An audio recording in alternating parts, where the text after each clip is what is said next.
La tusmi'ul mauta wa la tusmi'us summa ad-du'a idza wallau mud. Ada pada dua tempat Allah Subhanahu wa taala mengingatkan Rasulnya bahwa ada orang-orang yang tidak masuk dakwah kepada mereka. Kenapa? Karena mereka yang menutup diri untuk itu. Disebabkan apa? Maka biarkan kalbu mereka mati. Maka biarkan pendengaran batin mereka tuli. Dan mereka membelakang dari dakwah tersebut. Nah, jadi kaum muslimin, selama hati itu masih berkata dia, kita sering menyebut hati ketek, hati nurani, masih dia memberontak ketika kita terseret ke dalam kemaksiatan, minimal tidak nyaman dia, masih tergetar dia untuk mendorong kita berbuat kebaikan, itu pertanda bahwa dia masih hidup. Nah, di mana kita tahu? Periksa dia dalam kondisi-kondisi seperti tadi. Di saat situasi menuntut kita untuk apa? Untuk terjun berbuat baik, bagaimana kondisi kalbu kita? Anak yatim kekurangan, bagaimana rasa hati? Orang miskin kesusahan di hadapan kita, bagaimana gerak hati kita? Kemaksiatan diperbuat orang di hadapan kita, bagaimana penerimaan kalbu kita? Selagi dia masih mendorong kita untuk berbuat kebaikan, masih menolak kemaksiatan yang ada di hadapan kita kalau menghampir kepada kita, maka setidaknya kita masih merasakan detak kehidupan kalbu. Itulah alamat yang pertama. Tanda yang kedua, Ibnu Qayyim rahimahullah mengatakan hayatul qalbi bi idrakil haqq. Kehidupan kalbu itu di antara yang bisa kita tangkap dari penjelasan beliau, dari kemampuan dia untuk menjangkau kebenaran, memahaminya.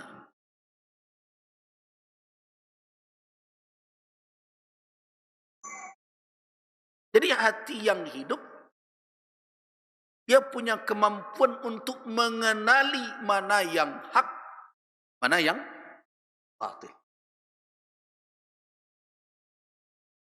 Ya, hati yang hidup itu punya kemampuan untuk memilah, untuk mengetahui, memilah antara hak dan batil. Itu makanya Nabi SAW dalam suatu hadis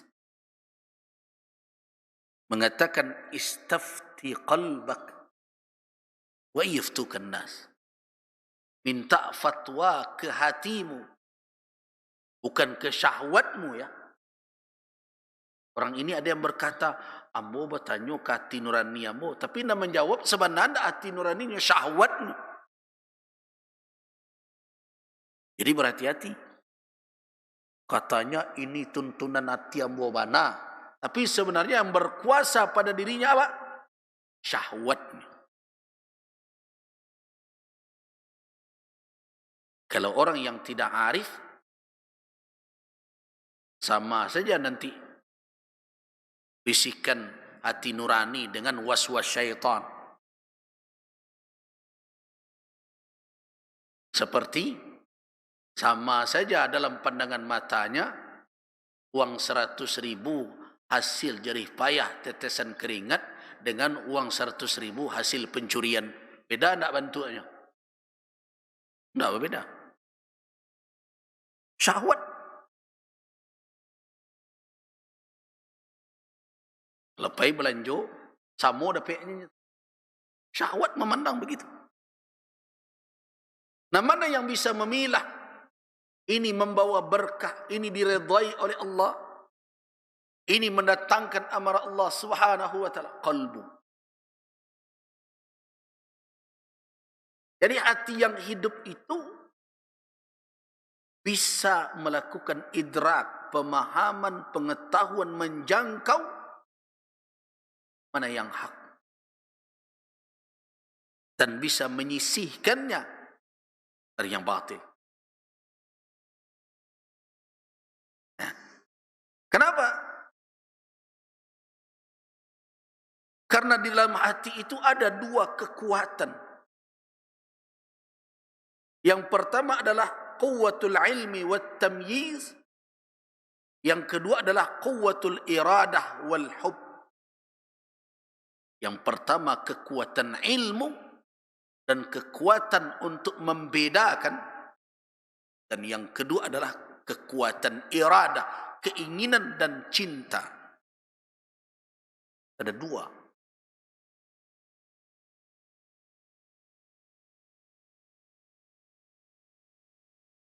Jadi kalau ada orang sudah disuguhkan kepadanya hak yang hak dengan dalil-dalil dan bukti-bukti kebenaran bersuluh matahari begalanggang mata orang banyak, tapi ndaknya terima dia nyoleh. Itu bukan masalah pada penjelasan, bukan persoalan pada dalil, bukan persoalan pada hujjah. Yang masalah apa? Qalbu. Sama dengan orang kalau sudah tertutup karena kebencian, betapapun kamu akan membujuknya, engkau tidak akan membuat suka orang yang membencimu. Kenapa? Karena kekuatan ilmu wa tamyiz telah dilumpuhkannya. Nah, itu yang harus dijaga oleh kaum muslimin. Dengan ibadah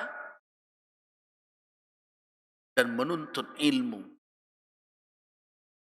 agar kekuatan hati di dalam menjangkau yang hak, melihatnya, memilahnya, dan agar kekuatan keinginan untuk mengambil yang hak, memilah dan memilih itu tetap terpelihara, harus dijaga.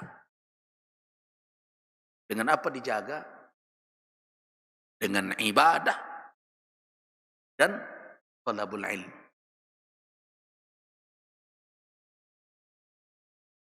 Ibadah dan menuntut ilmu.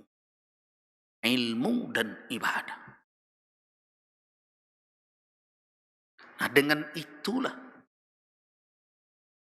manusia bisa menjaga kehidupan kalbu.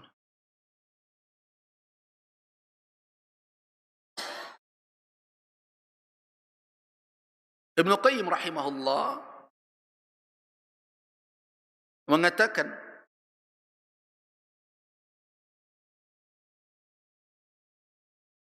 bahwa di antara peran dan fungsi hati itu, kalau hati itu hidup, dia mampu untuk mengenal kebenaran dan mampu mengikutinya. Mengenal kebenaran dari mana? Dari kuwah, kekuatan ilmu tadi. Kekuatan tamyiz, bagaimana memilah-milah tadi. Dia akan dapat dengan itu apa? Ma'rifatul haq. Kemudian dia akan bisa mengikuti yang hak. Dari mana munculnya? Dari kuwatul iradah, kuwatul hub. Kekuatan dari iradah, keinginan dan rasa cinta kepada yang hak tadi. Nah, itulah hati yang hidup. Jadi ada dua alamat kalau secara garis besar. Yang pertama adalah dia adalah maddah, dia adalah supply, dia adalah uluran yang mengulurkan orang kepada berbuat kebaikan, ilal khair. Hati yang hidup tidak akan mendorong orang untuk berbuat kejahatan.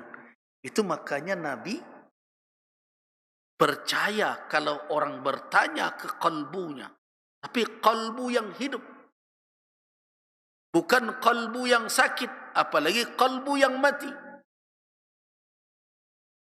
Banyak orang hari ini diberi nasihat oleh ulama. Apa ya ulama kini kau dengan pan yang awak mengecek bertanya hati ketik awak salah. Hati ketiknya lah rusak lah.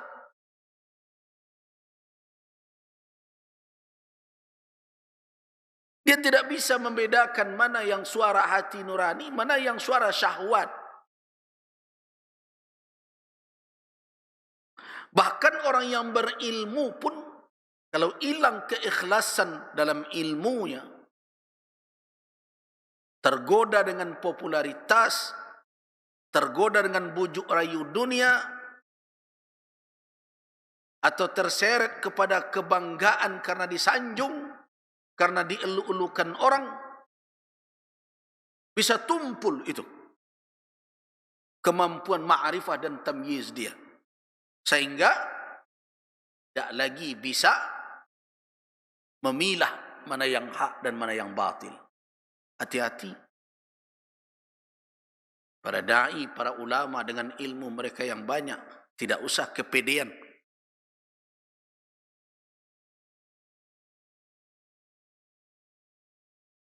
Salah satu bahaya yang mengancam para ulama adalah hubbus syuhrah, popularitas, sanjungan dan pujian. Makanya saya berulang kali ingatkan tidak usah ditiru perangai lambuang-lambuang. Tahu lambuang-lambuang? Balon. Karakter balon. Diambuh gambuang, diisok kampi. Gitu. Tidak sedikit kadang orang yang heboh bersorak di mimbar, menyampaikan amar ma'ruf nahi mungkar, sekali saja diajak berfoto di apa tu, alah patah sesudu.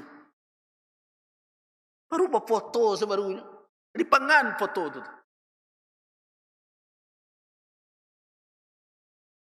Nah, sekali di bawah tabligh akbar, sudah habis sanjung tah tahun tah tidak, langsung keluar rekomendasi pemimpin terbaik. Perangainya tak lewat, tidak ada tentu.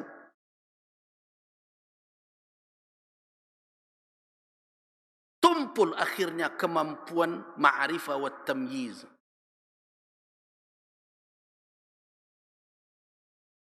Disebabkan apa? Karena syahwat lebih banyak mengisi diri tadi, sehingga kalbu menjadi lemah kemampuannya. Itu makanya salah satu yang patut dan terus kita ulang-ulang mempelajarinya dalam kajian fiqhul qulub adalah amrad. Penyakit-penyakit kalbu yang menyerang hati, yang membuat hati itu menjadi sakit, rusak, bahkan bisa mati. Di antaranya apa? Hubbur riyasah, riya, ujub, takabbur, hubbud dunia. Itu virus-virusnya. Kalau tidak cepat dikelola, bersarang dia di dalam kalbu, sakit hati yang hidup tadi. Ketika dia sakit, maka dua kekuatannya melemah. Apa dua kekuatan kalbu tadi? Quwwatul ilmi wat tamyiz. Yang kedua, quwwatul iradah wal hub. Kekuatan ilmu, kekuatan memilah antara mana yang hak, mana yang batil. Yang kedua, kekuatan kehendak dan kecintaan. Nah, kalau dua itu berpadu, ilmu tajam, sehingga dia bisa memilah antara hak dan batil.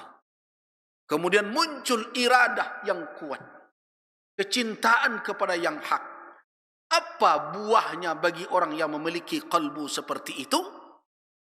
Ia kenal dengan kebenaran, ia terdorong mengikuti yang benar. Ini dikatakan oleh Ibnu Qayyim rahimahullah, ma'rifatul haqqi wattiba'uhu, mengenali kebenaran dan mengikuti yang benar. Itu kekuatan kalbu, bukan kekuatan lahiriah. Dari sana sumbernya.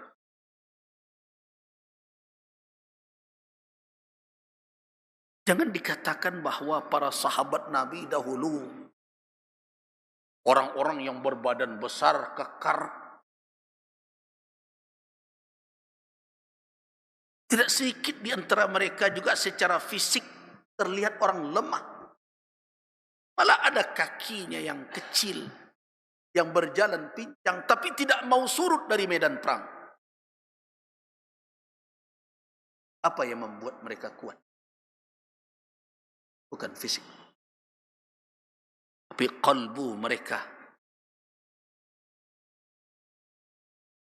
yang hidup. Alamatnya apa? Yang pertama tadi adalah madah. Dia merupakan suplai dan mensuplai kebaikan, mengulurkan, mendorong, memberikan bekal untuk tubuhnya senantiasa berada di dalam kebaikan dan ketaatan kepada Allah. Kekuatan dari dalam. Yang kedua, dia punya kemampuan untuk menjangkau pemahaman terhadap yang hak, memilahnya, dan muncul keinginan yang kuat, kecintaan untuk mengikuti yang hak. Itulah minimal alamat al-qalbil hayy. Nah, orang yang memiliki itu di dalam kalbunya, itulah yang akan mendapat peringatan dari Al-Quran, dari peringatan Nabi. Liyunzira man kana hayyan, agar Muhammad sallallahu alaihi wasallam memberikan inzar, peringatan kepada orang yang hidup kalbu. Jadi apa faedah yang kita peroleh setelah kita memahami? Itu yang fikih namanya. Fikih itu kan pemahaman terhadap kalbu kita. Setelah kita tahu begitu karakteristiknya, seperti itu sifatnya, seperti itu keadaannya, itu potensinya. Setelah kita tahu itu, bagaimana lagi?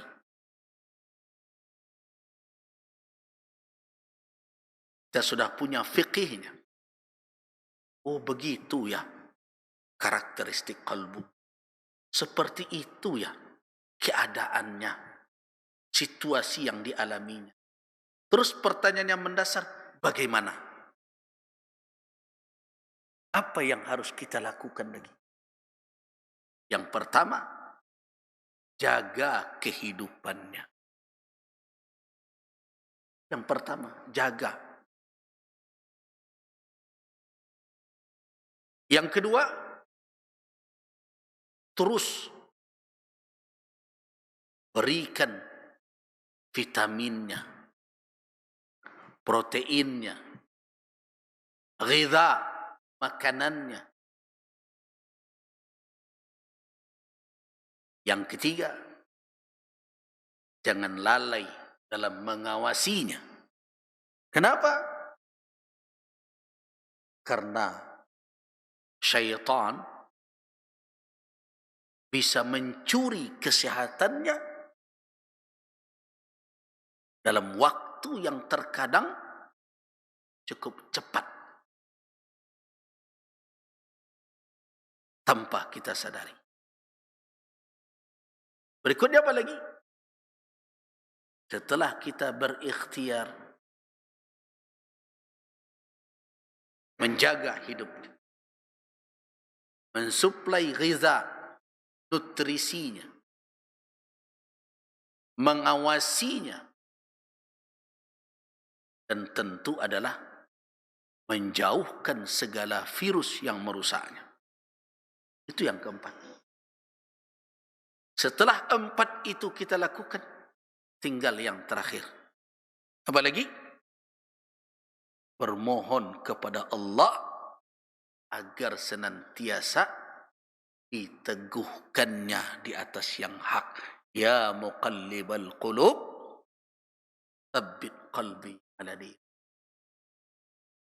Allahumma ja'al fi qalbi nura.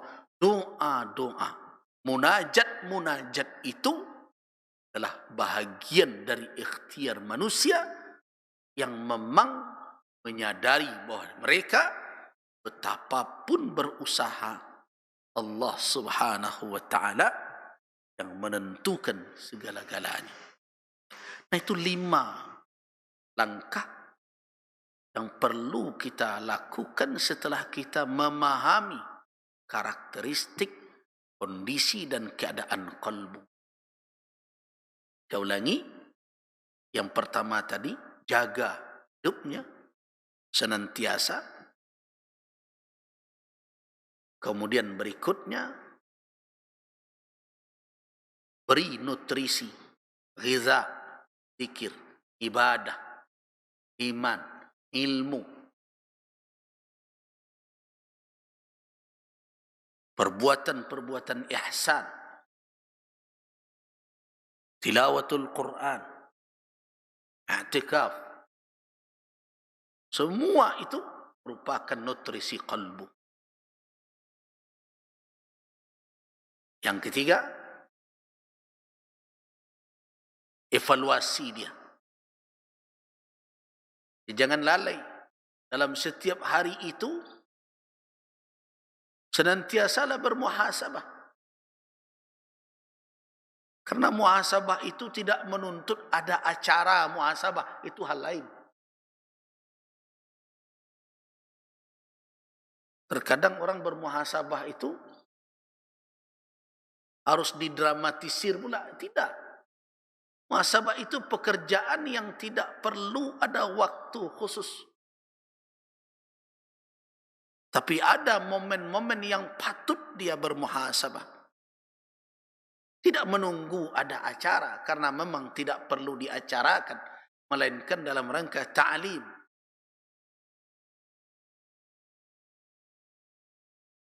Kemudian berikutnya, bentengi dia dari apa? Segala amrad, virusnya, penyakitnya. Kalau sudah menghampir kibr, kesombongan, menghampir ujub, menghampir riya, menghampir hasad, menghampir hubbud dunia, hubbur riasa, ketika itu segera pasang benteng, jangan sampai dia masuk. Nah, kalau 4 sudah dilakukan, terakhir apa? Bermunajat kepada Allah Subhanahu wa ta'ala agar ia bantu kita menjaga kebersihan qalbu. Itulah doa-doa yang diajarkan oleh Rasul. Ya muqallibal qulub, tsabbit qalbi. Allahumma ja'al fi qalbi nura. Nah, 5 hal itu tidak butuh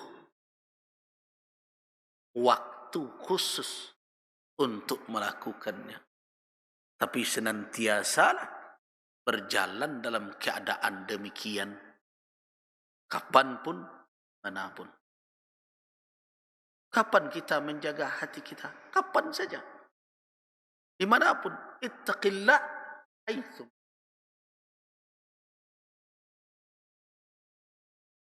Kapan kita memberikan nutrisinya supaya dia sehat? Kapan saja. Uzkurullaha katsira. Jangan dibuat-buat tempatnya. Hari ini sebagian orang memberikan nutrisi kalbunya hanya di masjid saja. Di pasar, di kantor. Malah mereka merusak hati di situ. Di tempat arisan bergunjing. Di kantor korupsi. Di pasar curang. Cukupkah nutrisi solat 2 rakaat subuh, 4 rakaat zuhur, 4 rakaat asar yang dilakukan tidak sampai 15 menit itu, tetapi berjam-jam dipakai untuk merusaknya dengan perbuatan maksiat? Tidak berimbang. Itu makanya Nabi SAW mengingatkan dimanapun berada dalam kondisi bagaimanapun. Haitsuma itu kan ittaqillah haitsuma kunta. Haitsu tidak bermakna tempat di mana saja, di mana dan bagaimanapun. Dalam situasi dan kondisi apapun bertakwalah kepada Allah. Itu makna haitsu. Kalau aina ma kunta berarti menunjukkan tempat. Kalau hina ma menunjukkan waktu. Tapi ketika dipakai oleh Nabi haitsu ma kunta, apa maknanya? Dalam situasi dan kondisi apapun kamu bertakwalah kepada Allah. Artinya apa? Menjaga diri kita, terutama kalbu kita, dari segala yang merusak,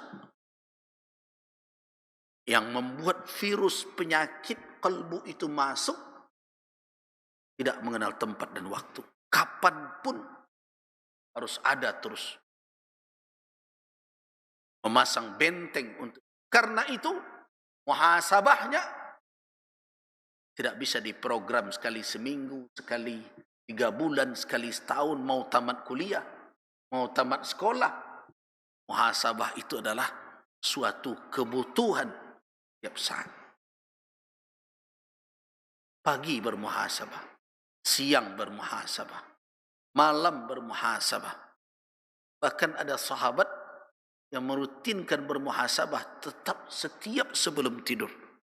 Mengevaluasi yang dia lakukan sehari tadi. Apakah Allah ridha dengan dia atau tidak, melihat amal perbuatan yang telah dia perbuat sehari itu. Itu yang dikatakan tentang kehidupan Umar bin Al-Khattab radhiyallahu anhu.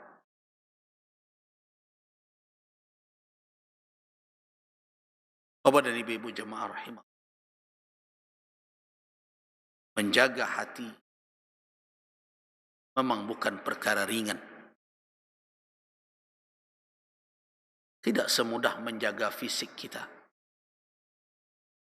Karena kita bisa melihat perubahan kondisinya. Sehingga kita tahu keadaannya seperti apa. Tapi kalbu kita terkadang luput dari perhatian kita. Bahkan ya sudah sakit pun banyak orang yang tidak merasakan. Bahkan orang yang telah memiliki hati yang mati pun tidak menyadari bahwa di dalam tubuhnya yang sehat secara fisik ternyata ada yang mati di dalam diri. Na'udzubillahi min dzalik.